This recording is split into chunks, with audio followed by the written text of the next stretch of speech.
Okay guys, back again finally with another update video. We haven't been able to make it out to the sub lately, so we're actually working on the ROV today. I don't have it with, it's down there. But we're working on the ROV today because you guys seem to like that. But today we're actually going to work on the keel section of it, as you can see right here from this very poorly drawn diagram. But it's just going to be like a PVC keel type thing, and the plan is to kind of fill it with lead. Off camera we went ahead and epoxied these on, so these are like really stuck on there now. And also, if you can see, we drilled holes in there for the wires.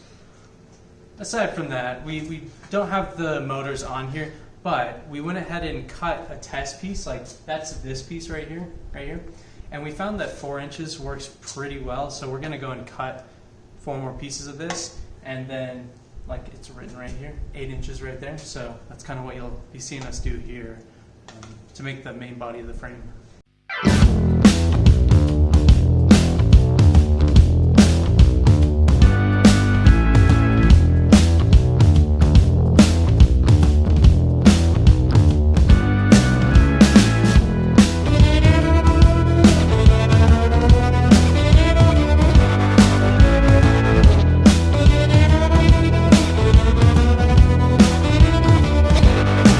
Hi guys, so we got 2 things assembled, 2 rails, I don't know, you saw that, but they're just gonna go on like this. Here, can you give us a side profile? So it'll be kind of like that. And then it's gonna come out over and up at a 45. So that's kind of what we got like there. That, yeah. And so actually, it's kind of hard to tell on the little diagram here, but we're gonna put another T right here. And so that's going to make a little crossbeam that we can actually mount these lights on. They're kind of overpowered, but it'll be pretty sweet. So these are actually lights for the main sub. But yeah, future, you guys are getting insider information on this stuff right now. But yeah, we're going to put some of these on the outside. Cool. What are we trying to do? We should have just made this in line. In line with that, yeah. Because this now needs a... Alright guys, after one more trip to Lowe's, here is the frame completed. So we got these little, like, I don't know, little skids. Yeah.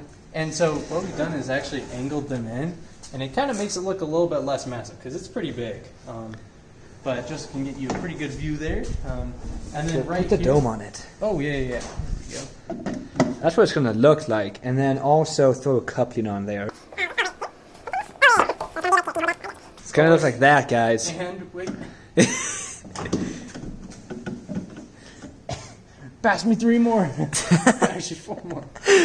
So that's what it's going to look like. You can drop those now. But So pretty happy with that. And then also what we're talking about, so this will mount kind of somewhere down here. So pretty sweet. And we're doing that so that we don't have to put a light on the inside, because when we did a light on the inside before, you get some pretty bad reflections. yes. Unfortunately. But yeah, so now I think for the rest of this video, I think we're gonna melt some lead.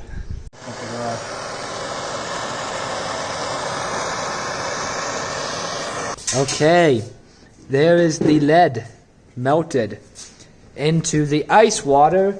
Do not try this at home, guys. Like, this is... I've dealt with 1 or 2 lead splatters before.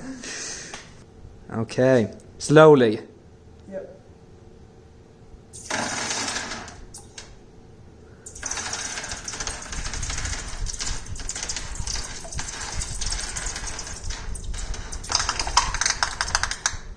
Whew. So the reason why we're doing this, guys, is to get small bits so we can actually put it inside the PVC. Okay guys, so it's a few hours later, and I think we had a time lapse showing us pouring this, or a video showing it. Yeah. So we got more of these like little lead shard things, and so we filled up the whole frame. Actually, it's actually like kind of taken apart, but we filled up the whole frame with it. Well, one side of it, and it only weighed like 1 pound. Like it was like 1 pound 10 ounces or something. It was bad. It was not good. So we decided to try to fill it, like cast it into the PVC, and obviously that's kind of risky because PVC melts at a lower temperature than lead. But after a few tests, here's our first test. You can see, like, so it's full of lead. You can see, like, here, just hold it there. Oh yeah, look inside. Look at how burnt that is. And we didn't cool this. No, this one was not cooled down at all. And if you look there, see it kind of started bulging out there. Yeah. But we, like, on the little front skids, we started testing, like, the casting on there. And we've actually we've done 2 so far. And, like, we've gotten them pretty good. They still bulge out a little bit, but it's worth it. We have a fan. If you do this at home, which you shouldn't, make sure you exhaust, like use an exhaust fan, because it smells really bad, and I'm pretty sure it's pretty toxic, all that lead oxide. And then we have a little, like, muffin, like, that's not a muffin tray, but it's like a little bread pan, mini bread pan, just on top of some metal here. And then we're using an acetylene torch and also a propane torch. And then we have this bucket of snow. Here, I'll go grab one of those little fittings.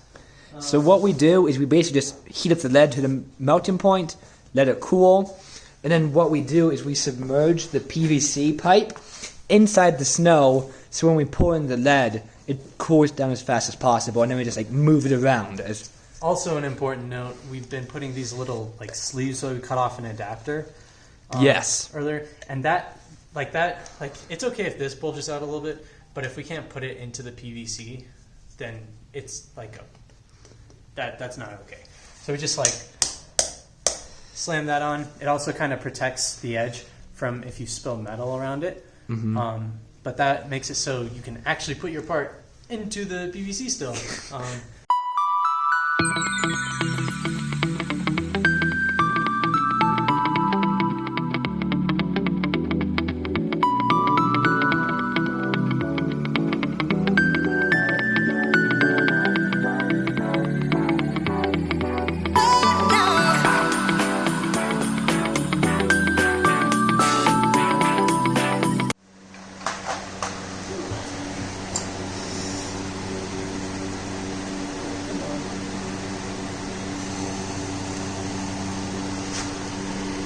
It is midnight right now, and Joseph and I have just finished kind of cleaning up a little bit after all the casting. We got a nice little oasis of water over there.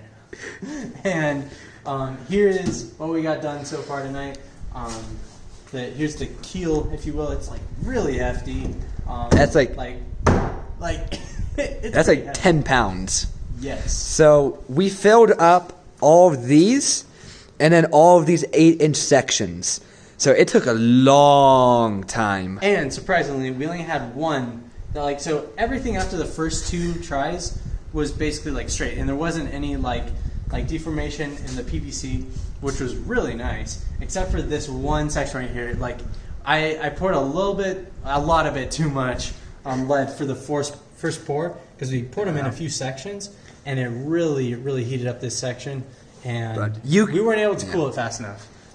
But you can't even really tell, so it's a little bit bowed, but it just adds more structural support. Exactly. Civil engineering right there, guys. Exactly. But yeah, so we ended up, like Joseph said, around 10 pounds.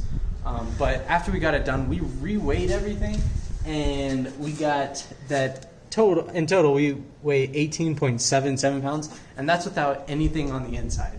So that's, like, domes, that's lights, and that's keel. Domes, lights, main body, keel, motors, and couplings.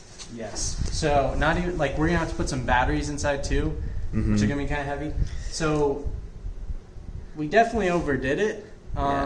So right here is how many pounds of buoyancy, if you will. So, like, how buoyant it is. So we will definitely sink, which is not good, because I'm not sure if we said this in the video, but we're aiming for, like, just like a neutral buoyancy. Yeah. So it's easier for these smaller motors to move it. So we are 3 pounds over. So what we are going to do is take off these front nubs right here. Each of them pops off, and hopefully taking these off will give us enough leeway to get, like, enough equipment in there.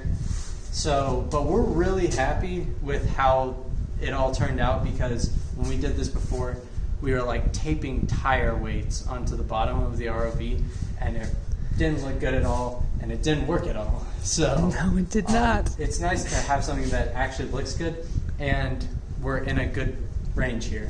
So I think that's gonna be it for this update.